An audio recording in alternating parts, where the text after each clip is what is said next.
Saudações a todos os amigos do canal Arturismo. Cá estamos nós para mais um vídeo. Coronavírus e o impacto no turismo, o presente e o futuro. Já estamos em outubro, já estamos no último trimestre de 2020, gravado no Dia da República em Portugal, feriado. Pois é, e que feriado, nada a ver com aquilo a que estávamos habituados num fim de semana prolongado, em pleno início de outubro. Ainda ocorria muita gente na praia, no campo, pessoas a saírem das cidades a passear. Pois bem, isso ainda acontece, mas a um nível que nada tem a ver com a normalidade. Bom, neste vídeo é óbvio, é incontornável falar disto. Covid-19 continua em força. Em Portugal e em muitos países da Europa, o mês de setembro foi o pior em termos de casos. Felizmente, o número de hospitalizações e de óbitos é bastante mais favorável, o que significa que, em princípio, não haverá aquele tipo de restrições que destruíram as economias e que ocorreram lá atrás em março, abril e parcialmente no mês de maio, pois é óbvio, se tal ocorresse, o melhor mesmo era irmos todos para o campo pegar numa enxada, porque mais nada valeria a pena. Seja como for, a confiança do consumidor continua em baixa no que diz respeito a viagens e turismo. Isso é bem óbvio. A recuperação que estava a ocorrer no turismo, um pouco por todo o lado, melhor nos locais, pior noutros, já vamos falar disso, ela foi agora colocada em causa. Portanto, a recuperação está em modo de pausa, assim deverá continuar ao longo daquilo que resta de 2020 e, obviamente, tratando-se do inverno e de uma situação ainda perigosa, logo no início de 2021, também não se esperam grandes melhorias. Bom, vamos começar então por uma informação aqui do canal Arturismo, muito importante e que nenhum de vós deve ouvir isto noutros locais. Ao contrário do que é habitual, em vez da tradicional procura por alojamento de curto e médio prazo na temporada baixa, há neste momento uma enorme procura por alojamento por parte de quem se mantém em teletrabalho com a finalidade de fugir às grandes cidades. Ora bem, nós já sabíamos que isto estava a ocorrer um pouco por todo o lado, mas obviamente que no verão não foi tão visível. Pois bem, no caso português, está a ocorrer com residentes, sobretudo da Grande Lisboa e do Grande Porto, mas também de outras cidades médias. O que é que acontece? As pessoas estão a querer passar, uma vez que podem estar em qualquer local, estão em teletrabalho, tudo o que necessitam é e elas estão a pedir isso, uma ligação à internet de boa qualidade para que possam trabalhar seja onde for. Então há pedidos para locais tanto no litoral como no interior. As pessoas estão a pedir muito, os pedidos de preços estão a chegar em catadupa, pelo menos há interesse em saber preços, não quer dizer que depois se materialize na totalidade, mas a verdade é que certas regiões, inclusive no Algarve, há muitos pedidos, sobretudo para apartamentos T1, períodos a variar de 2 a 4 meses. Há quem queira apenas um mês, porque não pode ficar também muito tempo longe de casa. Há outros que têm maior flexibilidade, provavelmente porque não têm filhos e não têm que se preocupar com a escola. Muitos deles querem ficar vários meses, então são pedidos sobretudo para T1, mas não só. E isto é interessante porque se os preços forem compatíveis, muitos destes profissionais vão mesmo alinhar nesta situação. Até pode-se dar o caso de pessoas que querem passar um mês e meio fora do seu local, depois vão fazer uma pausa nesse tipo de arrendamento, se é que assim se pode chamar, na verdade é um aluguer.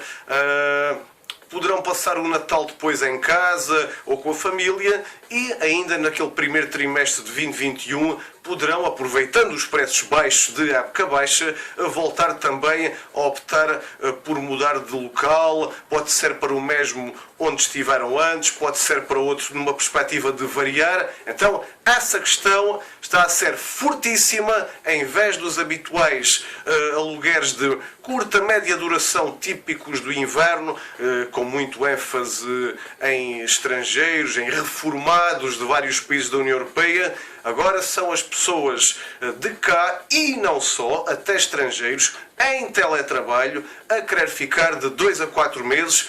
Pode ser a salvação da temporada baixa em sede de alojamento local um pouco por todo o lado, mas também há unidades hoteleiras que, compreendendo esta questão, estão também a oferecer pacotes de 2 semanas, 1 mês ou mais, a preços concorrenciais e também oferecendo uma boa ligação à internet para que as pessoas, mesmo em teletrabalho, fiquem no hotel, possam desfrutar da piscina, etc, etc, etc, de todas as facilities, e isso é muito interessante também para as unidades hoteleiras tradicionais. Em relação àquilo que se passou nos últimos dias, tivemos o Dia Internacional do Turismo, com muitos workshops e muitos colóquios. Foi um dia de alguma tristeza e também de esperança. Afinal de contas, é um dia em que tínhamos muitas comemorações. Nos últimos anos, toda a gente se congratulava com grandes crescimentos. Este ano é um pouco diferente, como toda a gente sabe, mas de qualquer maneira há motivos reais de esperança.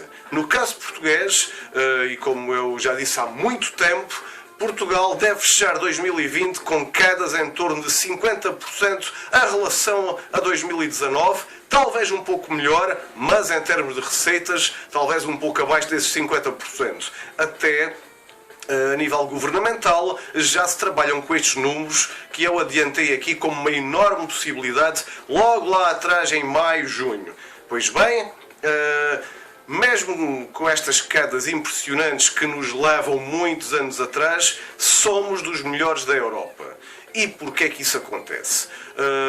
É que nós conseguimos seduzir o turismo nacional a não sair do país. Foi bom, quem viajou em Portugal, viajou para Portugal, e conseguimos também atrair o turismo espanhol, como já falámos aqui no outro vídeo, e claro que outros turistas, sobretudo na União Europeia. Como tal, como Portugal até foi um país relativamente bem falado na primeira fase da pandemia, acabou por ganhar alguma credibilidade e ainda antes da abertura das fronteiras no dia 1 de julho, já muita gente por via aérea estava a chegar a Portugal e a fazer turismo. Claro que não eram tantos assim, mas o suficiente para ajudar a melhorar estas contas anuais. Lembrando aqui que janeiro e fevereiro nós estávamos em alta, as quedas começaram em março e prolongaram-se ao longo destes meses e assim continuam. Seja como for, estamos melhor. Há muita gente que não sabe que em Espanha as quedas devem ficar em torno de 70%. Ora, isto é bem pior do que em Portugal. O mesmo pode ocorrer em Itália, na Croácia talvez, vamos esperar pelos números, e noutros destinos também. Então Portugal pode ter sido o menos mau em toda a Europa. E além do mais, é preciso ver que, além dos fatores que eu já referi, o facto do nosso turista nacional não ter saído do país e termos atraído muitos espanhóis e outras nacionalidades, sempre algum francês, algum italiano, uma boa quantidade de pessoas do centro da Europa e Reino Unido, um pouco dos países nórdicos, enfim, aqui e ali sempre tivemos algum benefício. E nós também somos menos dependentes do turismo tradicional de operadores, que esteve muito em baixa. Não somos tão dependentes desse tipo de turismo como mercados concorrentes, como a Tunísia, a Turquia e outros. Ou seja, há muita gente aqui a continuar a fazer reservas diretas e também usando as agências de viagem online mais tradicionais, e isso também acaba por ajudar o facto de Portugal não ter caído tanto. Confirmou-se também que o alojamento local, nas suas diferentes formas, foi mais resiliente do que a hotelaria tradicional. Quando se fala nesses rentals, apartamentos, vivendas, etc., através sobretudo da Airbnb, da HomeAway VRBO, só em agosto as reservas nesse tipo de alojamento, através desse tipo de operadores online, cresceu em relação a julho em Portugal 47%, situação que não aconteceu em mais lado nenhum na Europa. Então, isso também ajudou. Aliás, segundo a informação da AirDNA, as ocupações de AL deverão andar entre 20% e 25% da capacidade total, ou seja, o pior inverno de há anos a esta parte. Mas ainda assim, melhor do que noutras paragens.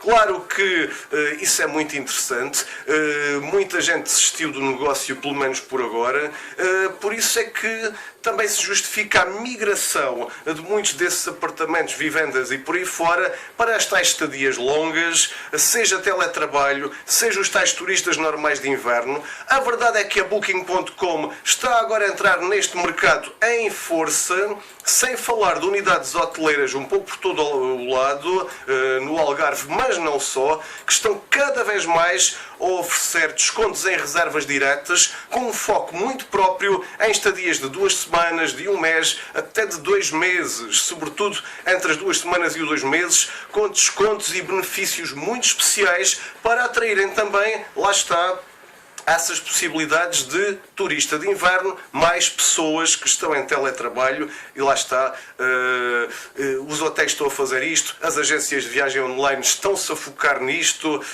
Aliás, outra mudança de paradigma das agências de viagem online, a Booking.com ainda há pouco falava disso, é o foco nos mercados domésticos e menor preocupação em fazer serviço integrado de agência, tentando vender tudo, transfer, voos, etc. Estão a tentar se focar naquilo que é o mercado doméstico, naquilo que são estadias mais efetivas. Então, essa é uma notícia que os hoteleiros todos devem ter em conta.